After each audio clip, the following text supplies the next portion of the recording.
Всем доброго времени суток.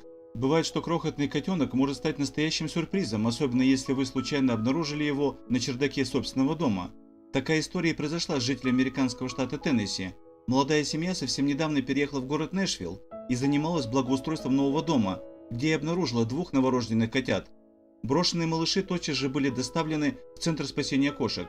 Волонтеры поспешили отдать малышей приемным родителям, кошкам Оливии и Пикл, которые совсем недавно сами стали мамами, растили своих котят и были неразлучны между собой. Мамочки тепло приняли приемных котят, которым было всего 2 недели от роду. Малышам дали клички, и теперь Абрикос и Крендель воспитываются в приюте 2 заботливыми мамами. Но эта история умилила общественность не только благодаря милосердию кошачьих мам и сотрудников приюта. Дело в том, что один из найденных малышей появился на свет с весьма уникальной и необычной внешностью. Котенок по кличке Абрикос родился с генетической особенностью под названием кошачья химера.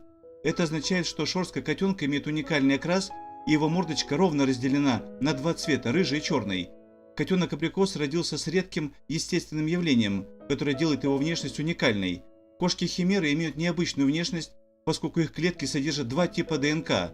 Это означает, что в ходе развития плода 2 эмбриона слились в один, и на свет появился такой двуликий котенок, как Абрикос, который теперь умиляет своим видом всех сотрудников приюта.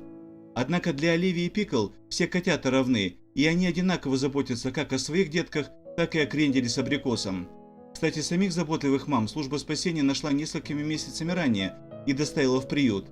Оливия и Пикл оказались очень дружны, поэтому сотрудники приюта не стали их разлучать и даже планируют отдать их на усыновление в одну семью.